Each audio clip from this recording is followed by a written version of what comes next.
So the biggest song in the world right now is Tweaker by Gelo Ball. And it's a good song. I actually like the song. It reminds me of some old school stuff that I used to listen to, but with a new school twist on it, everything, right? Great song. I couldn't help but hear something though in the song, and I gotta ask the engineers, producers, even artists a question. Are we mixing the vibe out of music? TouchTone the sound god.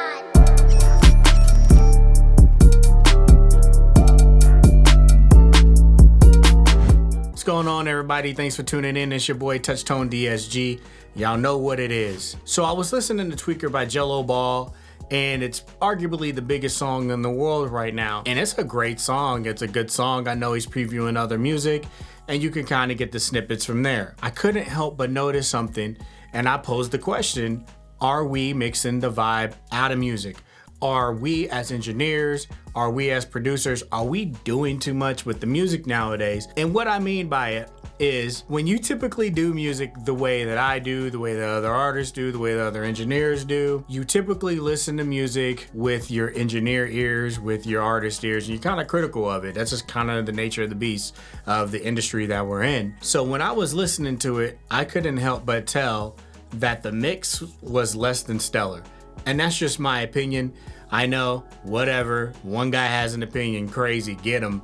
I couldn't help but tell that the mix itself was less than stellar. I mean, it's a solid mix, but it's not like the mixes we're used to. I guess, okay, let me preface this. When I compare it, the biggest song in the world, I'm gonna compare it to its competition, like an Ariana Grande mix, or like a Jay-Z mix, or a Kendrick Lamar, Drake mix, whatever. I'm gonna compare it to that, right? And it doesn't sound like that. And what I mean, so first of all, when I'm listening to it, this is what I'm getting. I could be wrong. There's a bunch of reverb, and it's not ducking from the original signal. So I'm like, okay, that's not sidechained to the original vocal. Then there's a bunch of delay, and the delay gets in the way of the vocal, and sometimes it masks its words. I'm like, okay, that's cool. And then the kick, the actual beat itself, it sounds like it's a 2-track, so there's no side chaining going on, and it's very low, and the vocals are on top of the mix. But here's the thing, it sounds good.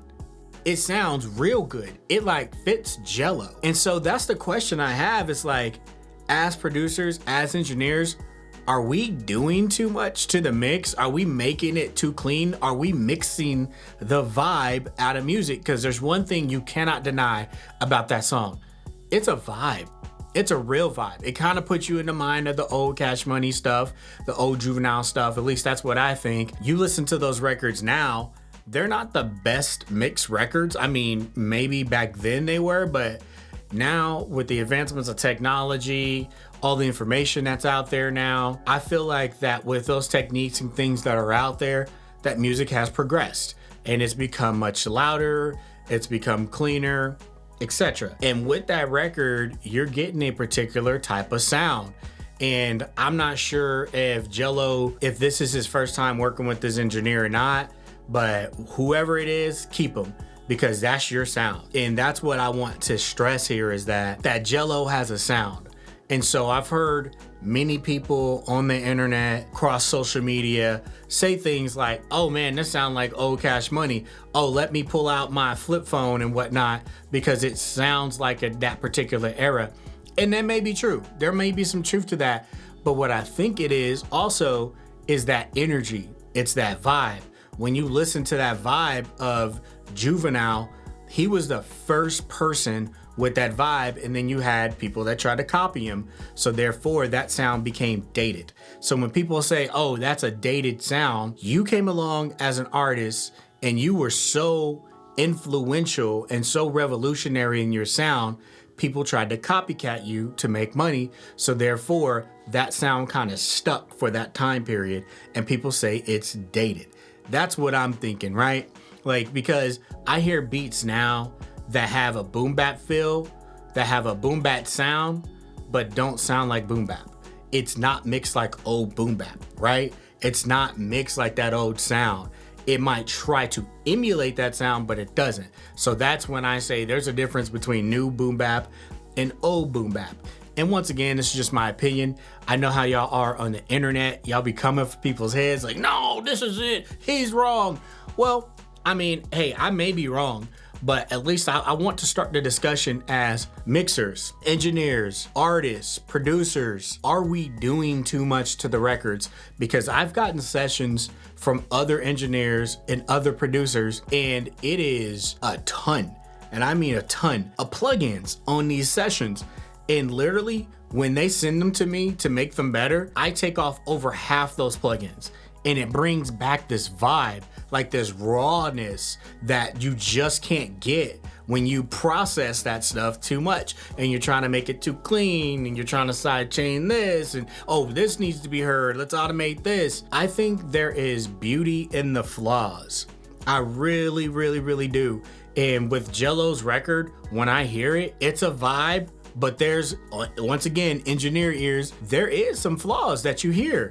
You know, there's some crossover points, there's some bleed and frequencies, and you can clearly hear that. The music at times gets too low. The compressor clamps down on certain parts, like you can hear that. That reminds me of the Young Bleed record, right?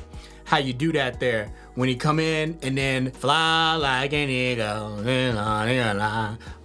then it come in, boom, boom. When that 808 and that bass comes in, you can clearly hear the compressor clamp down and it gets lower, right? But still, you play that record to this day, it sets the whole place off because it's a vibe.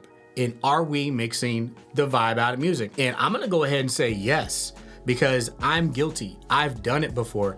I have clearly mixed the vibe out of music. Okay, story time. So I'll keep the label and everybody else very anonymous. Typically when labels send out a mix to get mixed, they have some engineers in mind and they'll send it out maybe to 1, 2, 3, 4, maybe 5, 6, 7, 10 different engineers. Let's just keep it around numbers, usually never that much, but let's just say that. And those engineers get to compete against each other. And so one engineer makes it this way, another engineer makes it that way, so forth and so forth. Then they send those mixes back, and who's ever in charge of that music gets to come up with that decision, hey, we're gonna go with mix 4. Or you know what, my client likes mix number 2 and whatnot. And I've done that before to where it wasn't that many engineers, but the guy really wanted to work with me and I mixed myself out of a job. And what I mean is that I'm thinking, and this is early on in my career too, I'm thinking that, hey, I'm gonna put these plugins on it, I'm gonna make this sound so clean, I'm gonna automate this, automate that. Sent it back, he's like, hey, love it, but it sounds way too clear and way too crisp. The artist kind of likes the demo version better. And let's keep that in mind, like as an artist, sometimes you can listen to the demo version too much and you fall in love with that version beforehand, and then when you get it mixed, you're like, I don't know. That wasn't the case in this though. Long story short, I lost the mix. Shocker, right? But my brain at that time as an engineer was like, no, it's gotta be like this. No, it's gotta be like that. Not listening to the artist, but more importantly, not using my ears and feeling the record. Like, okay, this sounds good.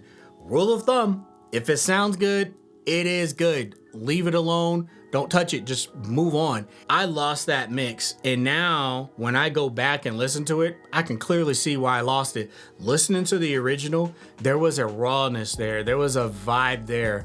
And my job as an engineer these days is to enhance the record without getting in the way. That's what I try to do on every record. And since then, since I've taken that approach, I've been pretty good and pretty successful in what I do. Also, with the Gelo record, the fans don't seem to care.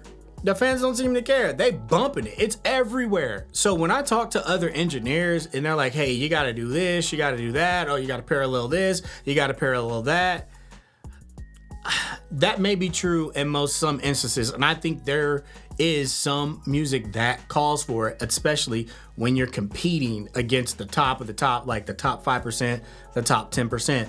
But if it's something like this, and it's just coming out of the blue and you just want to do music, I think you just get your reps in. I think you just make the music and put it out, because over time, yeah, you're going to learn some new things, and yeah, you're going to learn from other people and you'll probably implement that.